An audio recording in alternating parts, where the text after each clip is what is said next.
तो सभी बच्चों, आपने कहानी पढ़ी नादान दोस्त। नादान दोस्त में प्रेमचंद जी ने क्या बताया है, इस पर हम जिक्र करते हैं। सबसे पहले ये बताते हैं कि बच्चों का जो मनोवैज्ञानिक सोच होती है वो क्या होती है, यानी बच्चे क्या सोचते हैं। तो प्रस्तुत पाठ जो है उपन्यास सम्राट मुंशी प्रेमचंद जी के द्वारा लिखा गया है। तो इसके लेखक कौन है? मुंशी प्रेमचंद। उन्होंने इस कहानी में क्या किया है, बचपन में जो एक आपके मन में उत्सुकताएं उठती हैं उसका जिक्र किया है। वो उत्सुकताएं क्या हैं कि जैसे आपको प्रत्येक वस्तु को जानने की इच्छा होती है कि ये चीज़ क्या है, क्यों है, कैसे है, इसके होने से क्या हानि है, क्या लाभ है, हर चीज़ आप प्रश्न पूछना पसंद करते हो। तो इस नादान दोस्त कहानी में भी तो कौन कौन से पात्र हैं? नादान दोस्त में केशव और श्यामा। केशव और श्यामा दोनों कौन है? आपस में क्या है? भाई बहन है।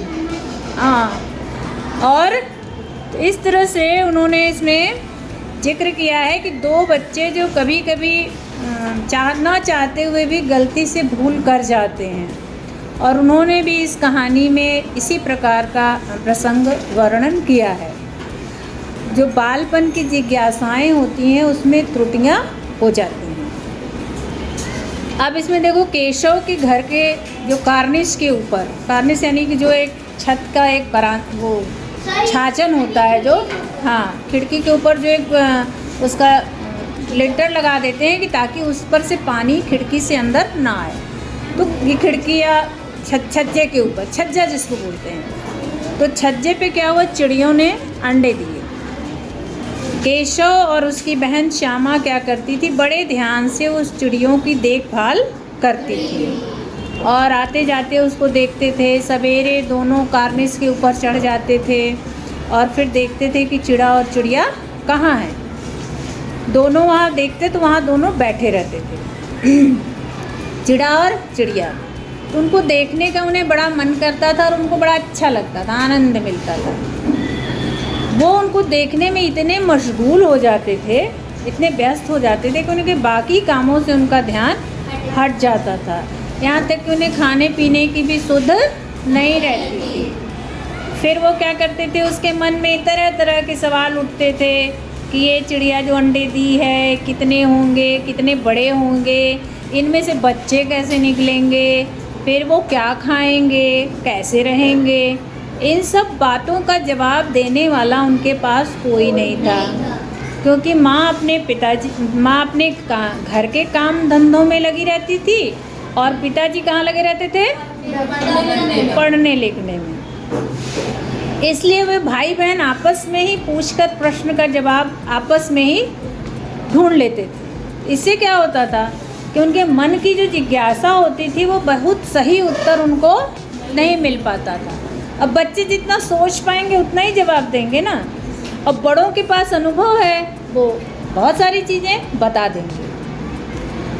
फिर क्या हुआ, चिड़िया के बच्चों की भूख मिटाने के लिए उन दोनों ने क्या किया, कार्निस के ऊपर एक टोकरी रखी, उसमें दाने रखे, पानी रखा और उसको एक टोकरी को कपड़े से ढक दिया। कपड़े से क्यों ढक दिया? क्योंकि उनको धूप ना लगे। अब वो टोकरी से कपड़े से ढकने के लिए उनको बड़ा परिश्रम करना पड़ा। उन्होंने क्या किया कि जो है कार्निस तक चढ़ने के लिए उनको व्यवस्था चाहिए थी, तो उन्होंने अपनी माँ से आँख बचाकर क्या किया, तेल से पत्थर की प्याली को साफ़ किया और छाया करने के लिए कूड़ा फेंकने वाली टोकरी लेकर आए और फिर टोकरी में थोड़ा सा सुराख किया गया और फिर उसमें कागज़ ठूंसकर उसे एक टहनी से टिकाकर घोंसले के लिए छत तैयार कर दी गई कि उनको धूप ना लगे, पक्षियों को धूप ना लगे। श्यामा अपने भैया की चालाकी पर खुश हो गई। उसे बड़ा अच्छा लगा श्यामा को कि भाई उसका इतना बुद्धिमान है, और उसने क्या किया, टोकरी से पक्षियों को या चिड़िया के लिए छाजन बना दिया। फिर उसने क्या किया, एक दिन क्या हुआ, श्यामा अपने भैया की चालाकी पर बहुत खुश थी। तो एक दिन क्या हुआ, गर्मी के दिन थे और उसके पिताजी दफ्तर गए हुए थे।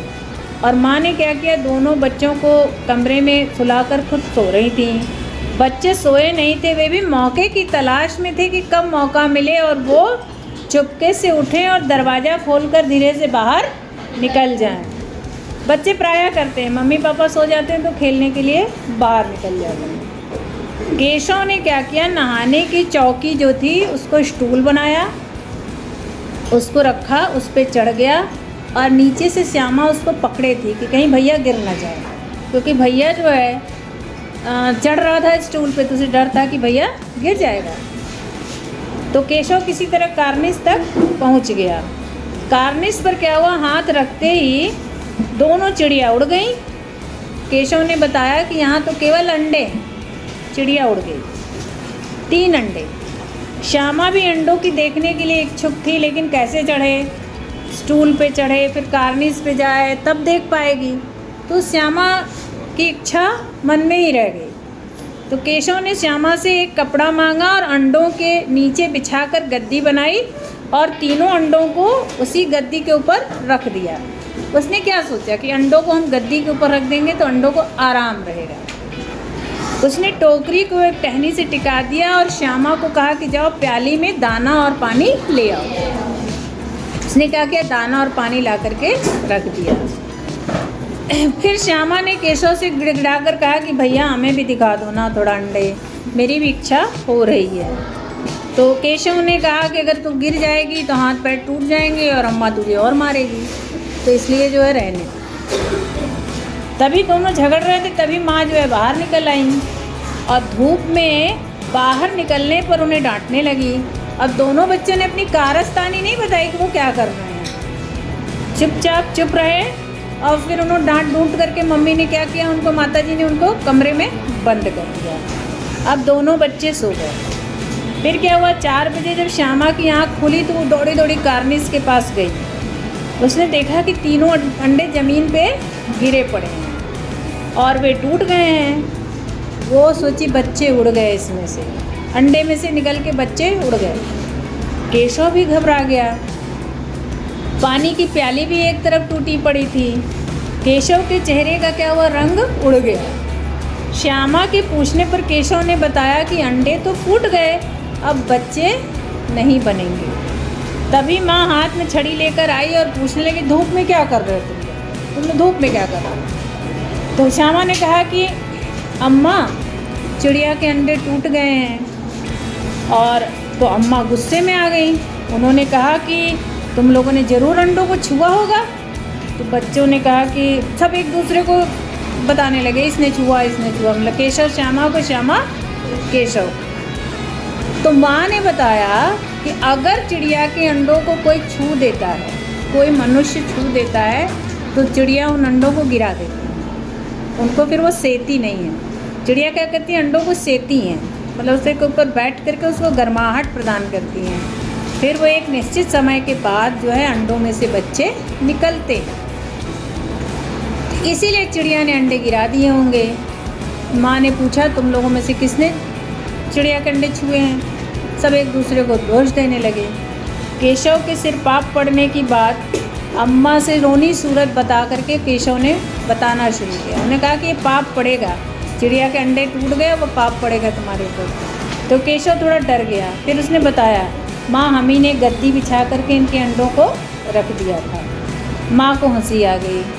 हंसी भी आई कि इसने तो बच्चों को देखभाल के लिए किया, लेकिन इसे ये नहीं पता था कि इसका परिणाम क्या होगा, उल्टा होगा। और चिड़िया ने अंडों को भी गिरा दिया, पानी के कटोरी को भी गिरा दिया, सब कुछ गिरा दिया। और फिर इस घटना के बाद दोनों चिड़िया और चिड़ा वहाँ पर नहीं दिखे। तो इस कहानी से क्या सीख मिलती है आपको, बताइए? कि आपको चिड़िया के अंडों को छूना चाहिए? नहीं छूना चाहिए। क्यों नहीं छूना चाहिए? क्योंकि चिड़िया के अंडों को यदि आप छुएंगे, यदि कोई भी मनुष्य चिड़िया के अंडों को छू देता है या किसी भी चिड़िया के अंडों को छूता है, तो चिड़िया उन अंडों को नष्ट कर देती है। तो केशव की थोड़ी सी गलती के कारण चिड़िया के 3 बच्चों का अंत हो गया। तो कहानी का अंत दुखद है ना, लेकिन एक सीख भी है, ठीक है।